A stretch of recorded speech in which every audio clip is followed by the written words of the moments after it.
중보기도의 본질. 로마서 8장 26, 27절. 이와 같이 성령도 우리의 연약함을 도우시나니 우리는 마땅히 기도할 바를 알지 못하나 오직 성령이 말할 수 없는 탄식으로 우리를 위하여 친히 간구하시느니라. 마음을 살피시는 이가 성령의 생각을 아시나니 이는 성령이 하나님의 뜻대로 성도를 위하여 간구하심이니라. 오스왈드 챔버스는 중보기도란 그리스도의 남은 고난을 채우는 것이라고 말합니다. 그는 말합니다. 중보기도란 당신의 기도 대상 및 당신이 처한 상황을 하나님 앞에 가져가 주님이 그 사람 또는 상황에 대해 어떤 입장을 취하시는지 그 음성을 듣는 것입니다. 중보기도는 하나님의 입장에서 당신 자신을 보려고 하는 것입니다. 중보기도자는 하나님의 뜻을 민감하게 살펴야 합니다. 챔버스는 중보기도 사역자들은 언제나 하나님과 보조를 맞추며 하나님과의 실제적인 교통 가운데 머물기를 힘써야 합니다. 라고 말합니다. 하나님과 교통한다는 것은 하나님과 교제하는 것이며 보조를 맞춘다는 것은 보폭을 맞추는 것을 의미합니다. 즉 하나님보다 앞서지 않고 지금 하나님이 하시는 일을 보면서 기도하는 것입니다. 우리는 하나님의 뜻을 온전히 알 수 없습니다. 하나님이 고난을 통해 어떤 일을 행하실지, 우리를 어떻게 훈련시키실지 알 수 없습니다. 단지 우리가 해야 할 일은 고난의 상황을 하나님께 가지고 나오는 것입니다. 그러면 성령께서 우리를 위해 말할 수 없는 탄식으로 중보하실 것입니다. 챔버스는 중보기도에는 함정이 없다고 말합니다. 중보기도는 하나님과 우리 사이를 온전한 관계로 인도하기 때문입니다. 하나님의 마음으로 성령의 도우심을 구하는 기도이기 때문입니다. 또한 중보기도 대상이 단순히 잘 되거나 당면한 문제를 해결하는 데에 중보의 초점이 머물러 있으면 안 됩니다. 중보기도의 궁극적인 목적은 지금 시간을 통해 하나님과 연합하도록 돕는 것입니다. 그러므로 눈앞의 문제가 해결되었다고 해서 중보기도를 멈춰서는 안 됩니다. 구속의 은혜와 능력만이 죽어가는 영혼에 새로운 창조의 역사를 일으킬 수 있습니다. 아무리 기도해도 예수 그리스도의 구속을 의지하지 않는다면 새로운 생명의 변화를 기대할 수 없다는 것을 기억하십시오. 나의 중보기도는 그리스도와 긴밀하게 연결되어 있습니까? 중보기도를 통해 하나님의 마음을 알아갑니까? 기도 대상자가 하나님과 연합하도록 기도합니까? 오늘은 8월 22일입니다. 중보기도의 본질에 대한 말씀을 함께 나누어 보겠습니다. 그제부터 우리가 중보기도에 대한 이야기를 계속해서 나누고 있습니다. 20일에는 중보기도의 능력에 대해서, 그리고 어제는 중보기도의 중요성에 대해서, 그리고 오늘은 중보기도의 본질에 대한 말씀을 함께 나누어 보려고 합니다. 오늘 우리가 읽었던 로마서 8장 26절부터 27절까지의 말씀은 아주 잘 알려진 유명한 말씀이죠. 성령님께서 우리의 연약함을 도우시고 우리가 마땅히 기도할 바를 알지 못할 때 성령이 말할 수 없는 탄식으로 우리를 위하여 간구하시느니라. 사실 우리의 인생에 우리들 스스로 보지 못하는 것들이 많이 있죠. 성령님은 우리들이 알지 못하고 깨닫지 못하는 우리의 연약함을 위해서 우리를 기도하시는 분이시다. 중보기도의 본질은 그런 것이 아닐까.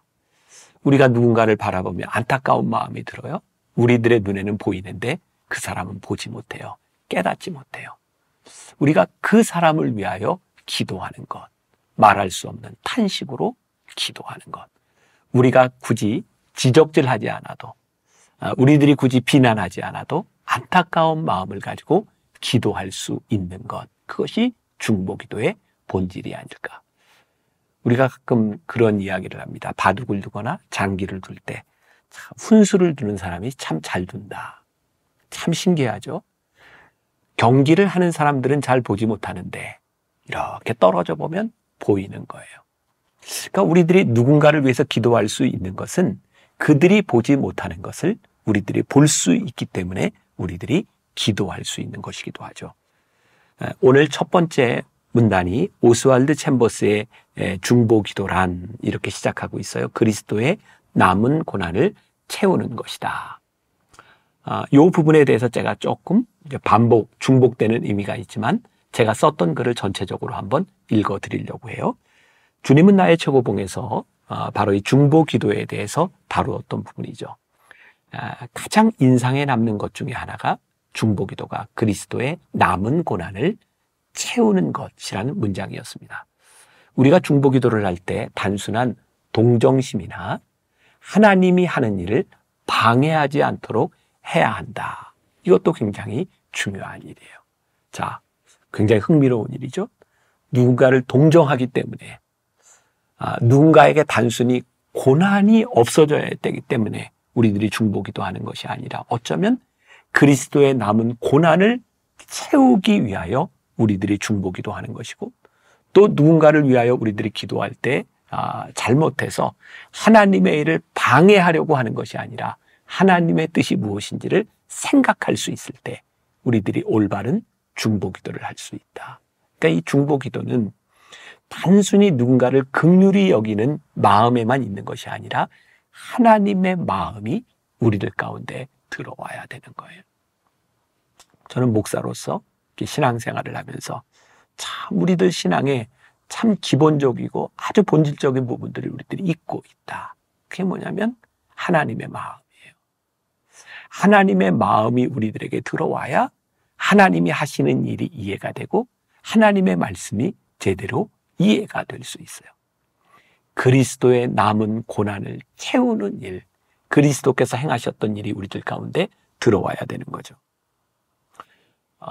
오스왈드 챔버스는 주님은 나의 최고봉에서 중보기도의 본질에 대해서 이렇게 이야기하죠. 중보기도란 당신의 기도 대상 및 당신이 처한 상황을 하나님 앞에 가져가 주님께서 그 사람 또는 상황에 대해 어떤 입장을 취하시는지 그 음성을 듣는 것입니다. 중보기도는 하나님의 입장에 당신 자신을 두려고 하는 것입니다. 어떻게 보면 어제 나눴던 말씀과 조금 배치되는 것처럼 보일 수 있어요. 중보기도는 하나님의 마음을 돌이키는 기도라고 했는데, 근데 가만히 보면 하나님의 마음을 돌이킬 수 있는 게 뭐예요? 하나님의 마음을 알고 건드려줘야 되는 거예요. 우리가 중보기도를 통해서 하나님의 입장에 서게 된다. 저는 오스왈드 챔버스가 참 기가 막힌 표현을 하고 있다는 생각이 들어요. 우리가 중보기도할 때 하나님의 마음을 깨달아 알 수 있게 되는 것이구나. 또 챔버스는 이 중보기도에는 함정이 없다, 이런 말로 또 표현을 하고 있어요. 중보기도는 잘못되지 않는다는 거예요. 왜? 중보기도는 이기심을 뛰어넘는 기도이기 때문에 하나님과 우리들 사이에 올바른 관계 속으로 들어가요.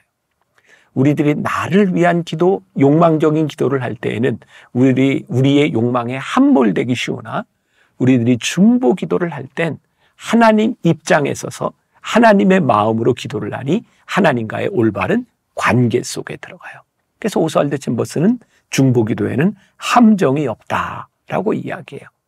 또 다른 말로 표현한다면 이 하나님의 숨결은 나와 있지만 이 중보기도를 통하여 우리는 하나님과 연합하게 되는, 어떻게 연합해요? 하나님의 마음을 아니, 하나님의 입장에 서니 우리들이 하나님과 연합하는 기쁨을 누리게 되는 거예요. 어제 제가 그런 얘기했죠. 중보기도 결코 쉬운 기도 아니다. 그런데 이 중보기도를 통해서 우리들이 맛보는 가장 큰 기쁨, 그것은 하나님과의 연합 속에 들어가는 것이다. 오늘 여러분들에게 그런 도전을 드릴 수 있을 것 같아요. 오늘 우리가 함께 중보하고 기도하며 하나님과 연합하는, 내가 하나님과 함께 서 있구나, 하나님이 원하시는 일을 내가 하고 있구나 라는 연합 속에 들어간다고 하는 것은 우리들에게 얼마나 기쁘고 복된 일일까. 내가 내 자식을 위해 기도하는데, 우리 교회 떠오르는 우리 성도들을 위해 기도하는데, 이게 하나님이 기뻐하시는 일이야. 하나님의 마음이 느껴져. 그때 우리는 이 연합 가운데 들어가게 되어 있는 거죠. 자, 오늘 말씀은 제가 2015년에 제가 페이스북에 아침 묵상글을 쓸 때 올렸던 제가 기도에 대한 생각을 적었던 글인데 한번 읽어드리면서 말씀을 좀 맞춰볼까 합니다. 신앙인이었던 실존주의 철학자 킬케골은 기도에 대하여 이런 정의를 내렸다고 합니다. 기도는 하나님을 변화시키는 것이 아니라 기도하는 사람을 변화시키는 것이다. 그래서 요즘은 기도하는 것이 점점 힘이 드는 것 같습니다. 내가 하고 싶은 대로, 내가 바라는 대로 기도하면 모든 것이 이루어진다고 생각할 때는 참 좋았는데, 기도하면서 내가 변해야 한다는 것은 뭔가 아닌 것 같기도 하고, 그래서 묻고 싶은 것이 있습니다. 정말 우리는 하나님의 인도하심을 받고 싶은가? 하나님을 경험하는 삶에 보면 이런 글이 나옵니다. 기도는 당신이 일방적으로 하나님께 아뢰기만 하는 것 이상입니다. 기도는 듣는 것도 포함됩니다. 사실 하나님이 기도 중에 말씀하시는 것이 당신이 말하는 것보다 훨씬 더 중요합니다. 기도는 관계성이지 하나의 종교 활동이 아닙니다. 기도는 하나님을 당신에게 조정하도록 고안된 것이 아니라 당신을 하나님께로 조정하도록 계획되어 있습니다. 하나님은 당신의 기도를 필요로 하지 않으십니다. 그러나 하나님은 당신이 기도하기를 원하십니다. 기도하는 중에 하나님이 당신의 인생에서, 당신의 인생을 통해서 무엇을 하시기 원하시는지를 알기 위해서 기도가 필요합니다. 점점 기도하기 힘들어지는 지금 우리가 기도해야 하는 이유가 아닐까요? 이 세상에 기도하는 사람들이 변하지 않는 한 이 땅에는 예수님처럼 그렇게 질책하시던 종교인들로 가득 차게 될지도 모를 일입니다. 또한 행여 이런 기도에 대한 고민들이 기도하지 않아도 되는 면죄부가 되어서도 안 되겠지요. 기도하지 않는 사람에게는 이런 고민조차도 해당되지 않으니까요. 오늘은 나도 조금은 변화되어야겠습니다. 하나님이 원하시는 마음을 구해야겠습니다. 기도하는 사람들을 만날 때마다 하나님이 어떻게 응답하셨나 보다 기도하고 얼마나 변화되었는지를 물어보면 좋겠습니다. 흔히 교회에서 중보 기도하고 응답 카드를 작성하는 것도 좋지만 기도한 후에 변화 카드를 작성해도 좋을 듯합니다. 기도하기 점점 어려워져서 점점 더 기도하는 일들이 필요합니다. 기도의 본질을 알면 기도하기가 참 쉽지 않습니다. 그러나 올바로 기도의 본질을 알면 기도해야 되는 이유를 알게 됩니다. 제가 썼지만 참 멋진 문장이라고 생각해요. 글이라고 생각해요.